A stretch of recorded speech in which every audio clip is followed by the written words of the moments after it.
I'm Fire Marshal Brad Crisp, and in this episode we're going to talk about winter fire safety tips as well as the Fire Investigations Unit with Lieutenant Kelly Zane. So far this year, the Wichita Fire Department has experienced a number of fire-related deaths, all of which occurred in homes. The fire deaths were preventable and were the result of a variety of causes: working on a small engine, cooking, a juvenile playing with a lighter, and the failure of an extension cord. Tragically, a working smoke alarm was not present or did not work in many of these horrific tragedies. During this time of year, people tend to spend more time indoors doing the things that we do. The more time we spend inside our homes and businesses, the more chances there are for something to go horribly wrong. During this time of year, we use space heaters, candles, fireplaces, and other heat-producing devices.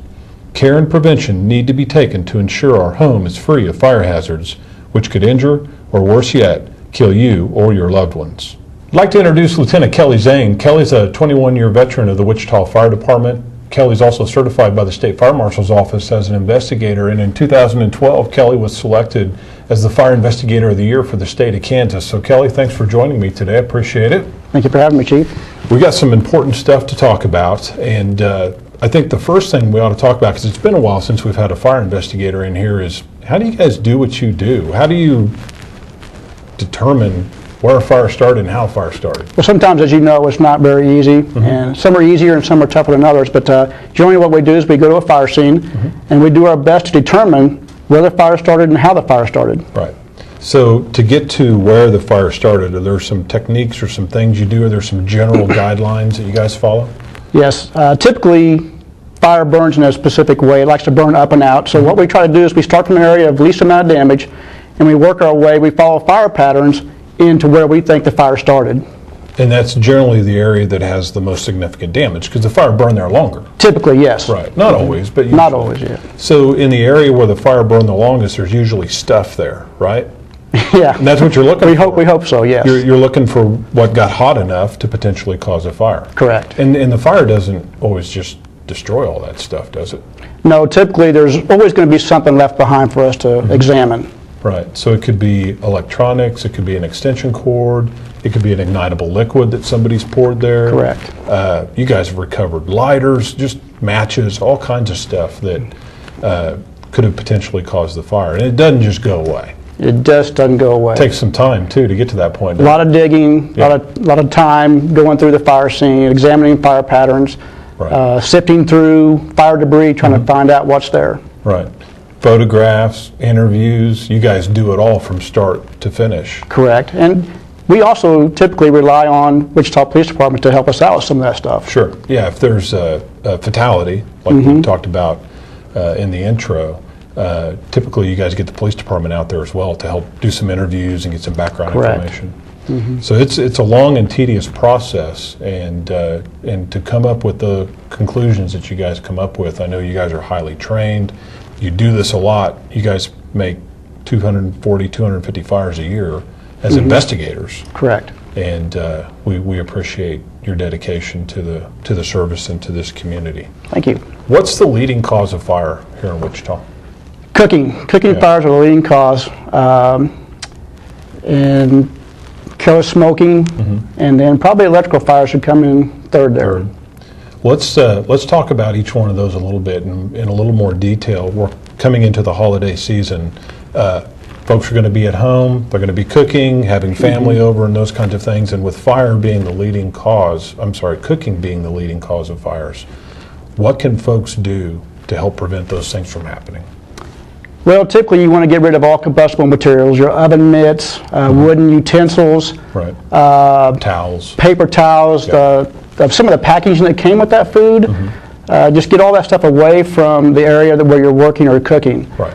Try not to ever leave your stovetop unattended. If you're cooking at a high rate, it's best to stay right there. Now, if you're simmering foods, so forth, you can typically get away from it a little bit, but you want to be right there around it in case something goes bad. Right. Because we're kind of impatient people, so we turn stuff up on high. We want to get it to heat up quickly. That's really where we run into problems.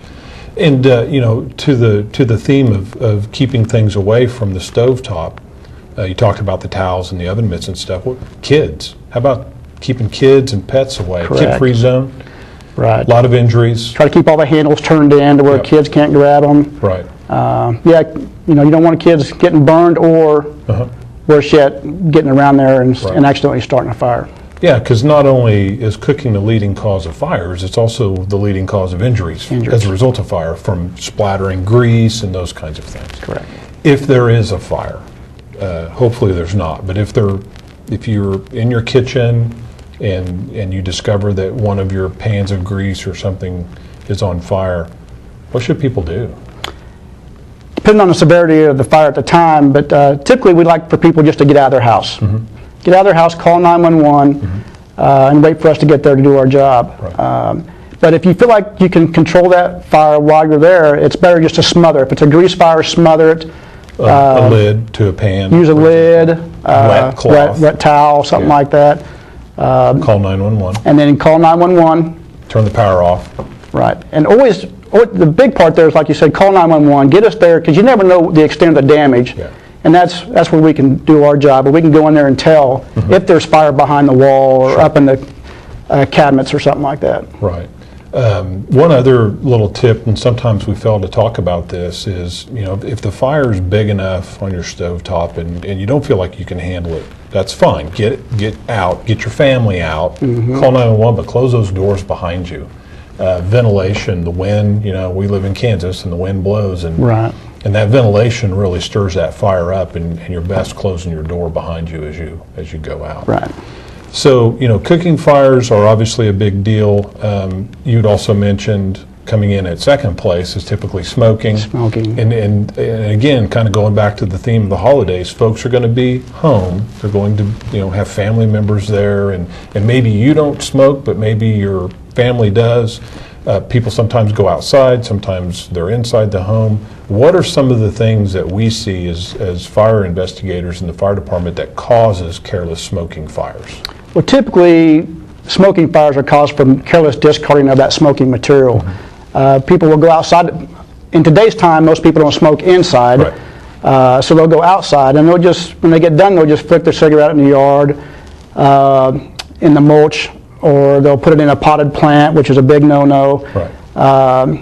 And they don't typically discard that smoking material in a proper way. So, and then the fire will start later on, and then before you know it, we got a major incident. Right. So ideally, if people are coming over that may smoke, have a metal can out on your deck with some water in it, or maybe some sand. But make sure it's metal and it's not got potting soil in it, or don't flick it out in the yard or under the deck, right? Decks are bad, yes. Yeah. Inside the home, some people do smoke inside. What are some things that we can do inside of our home to prevent smoking fires? Well, once again, you definitely want, when you're done with that material, you want to make sure it's put out. Either put it under the running water, leave it in an ashtray. Then again, if you leave it in something like that, you got to be careful of other people. Sure. Is it going to get knocked over? Yeah, Is the kids going to come by? Yeah. Right. So it's always best to make sure it's out. Put it under the water, and then put it in a proper container after you do that. Don't go to bed smoking a cigarette. Resist the urge to smoke a cigarette if you're on oxygen. Correct. We've seen some of those fires, and they're very tragic fires. Oftentimes that leads to very severe burns and even fatalities. So if you're on oxygen and you do smoke, you need to get that nasal cannula off of you and away from you. Turn the oxygen source off, and have your cigarette, but make sure it's out. Use an ashtray and don't lose track of those things. Yep. We'll kind of move into the third leading cause of fires, and electrical devices. That can be a lot of different stuff, right? It can be space heaters, it could be electronics, power strips, computers, and all kinds of stuff. Christmas trees, outdoor lighting, those kinds of things. Let's talk a little bit about some of the things that you guys see as investigators. What are some of the causes of these electrical fires? Probably the one I see the most is would be the power strip or the power cord or the extension cord that is not properly taken care of. It's got something sitting on top of it, or it's just not in good shape. It's been kinked or abused or spliced in the past, and we continue to use those. And we're going to start a fire using them. Right. So, it happens. We go to the store, we see a deal on a 69-cent extension cord. Right.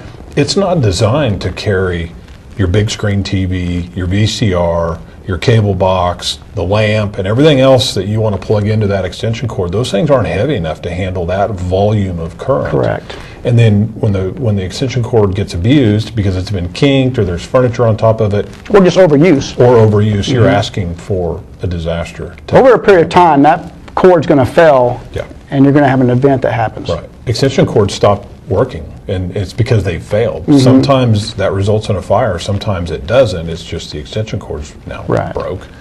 But we ask people to be careful with that. You'd mentioned outdoor lighting and Christmas trees. Let's talk a little bit about that. We're coming into that season where folks are going to be setting things out. Right. What are some things that people can do to not have a fire? How can we prevent those things from happening?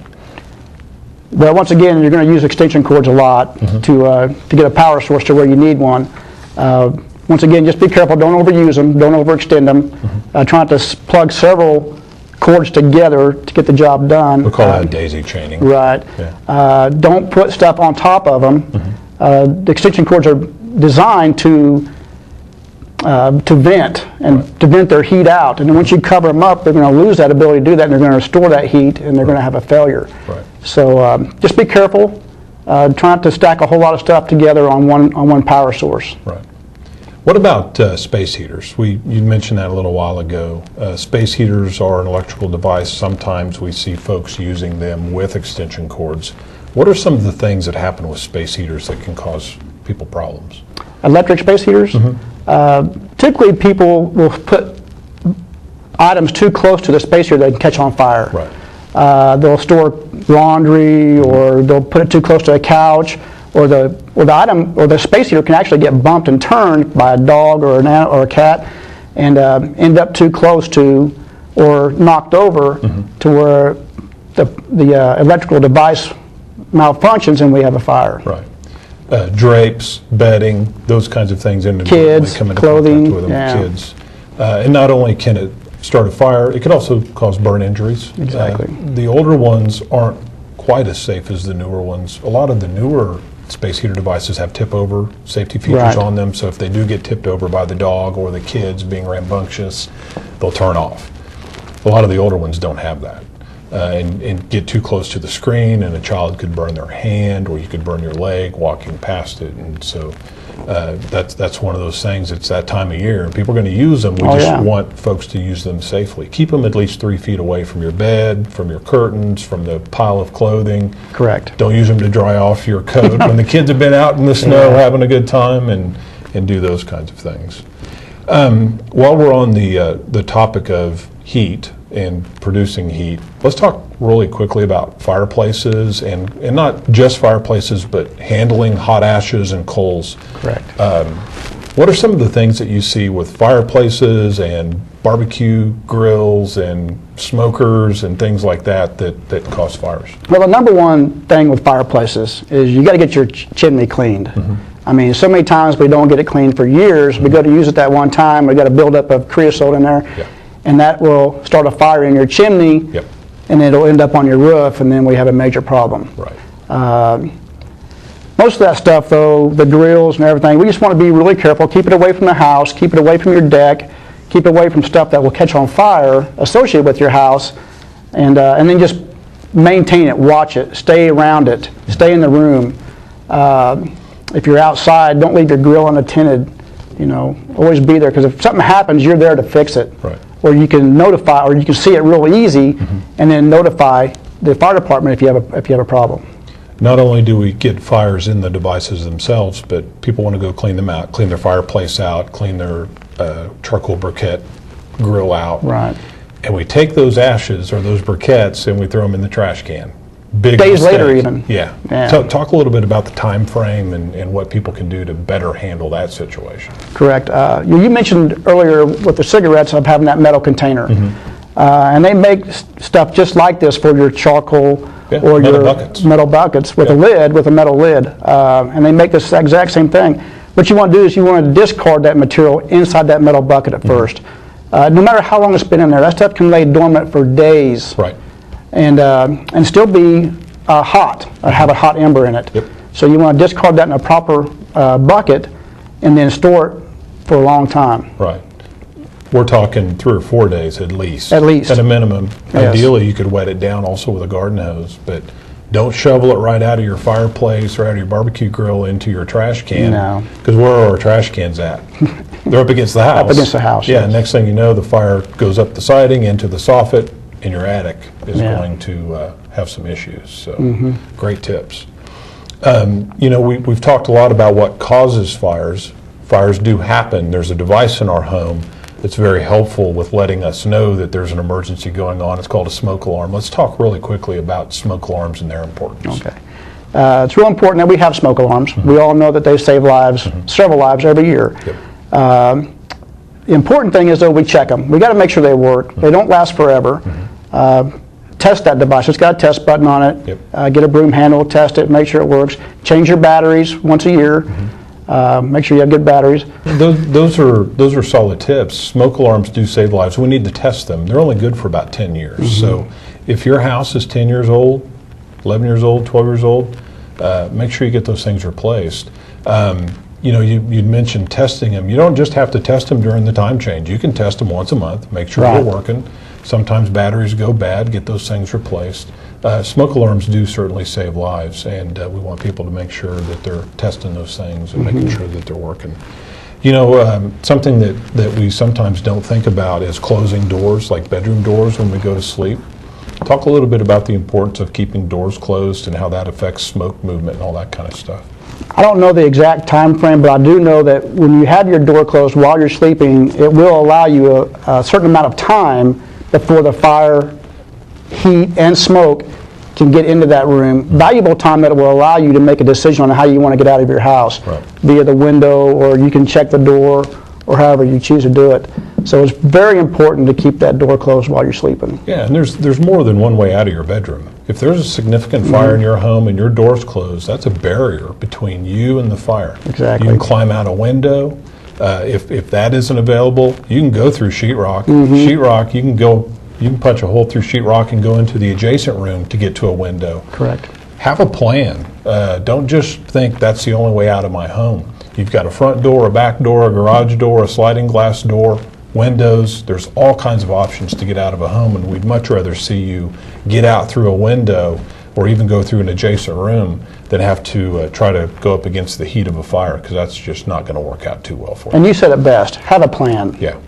Have a plan. As a parent in your home, have a plan for your kids. Know where they're going to be when something happens. Have that meeting place. That way when the fire department or the police arrive or somebody, they know that everybody's out of the house. Right. 'Cause that's important to us. Yeah. We want to know. Okay, last softball to talk about with causes of fires, and again, it's in the theme with the season, candles and open flames. People want to use them, they make the house smell nice, we understand that, but there's some things that we need to do to make sure that they don't start a fire. Talk a little bit about that. Okay, candles, typically, once again, you don't want to have anything combustible around your candles. Right. Curtains are really bad. For some reason, people like to put candles around curtains, and when you get a little draft of wind or somebody walks by, that curtain blows up against that candle and you have a major fire. Try not to ever leave your candles unattended. Right. You make sure you're monitoring your candles, make sure you have them on a flat, hard surface. Not sitting on a doily or a blanket. No, Right. with nothing around, because if you do forget about that candle and it collapses and falls to one side, you don't want it to go someplace where it's going to start on fire. Right. There's also a threat with burns to children, especially. They're curious. They want to walk up, and a lot of candles are encased in glass. That glass gets hot. Very if they hot. touch it, they're going to get a burn. It may be minor, but it could be enough that they pull back and knock the candle over. The hot wax runs, and that's a potential burn injury waiting to happen. Correct. Plus, the fire can run with the wax, and so we want to guard against that as well. Kelly, I really appreciate you being here today. Appreciate you taking your time and helping us get the message out about ways we can prevent fires. Thanks a bunch. Thanks for having me. If you'd like to become more involved with the Wichita Fire Department, you can go to our website at wichita.gov and click on the Fire Department link. You can find us on Facebook, or you can simply give us a phone call at 268-4441. That concludes this episode of Burning Issues. Our mission is to provide our community excellent, proactive fire and life safety services through prevention, education, and protection. Remember, Wichita firefighters are highly trained professionals who are your friends and neighbors. They are Wichita's bravest, and they're somewhere serving you in many ways every day.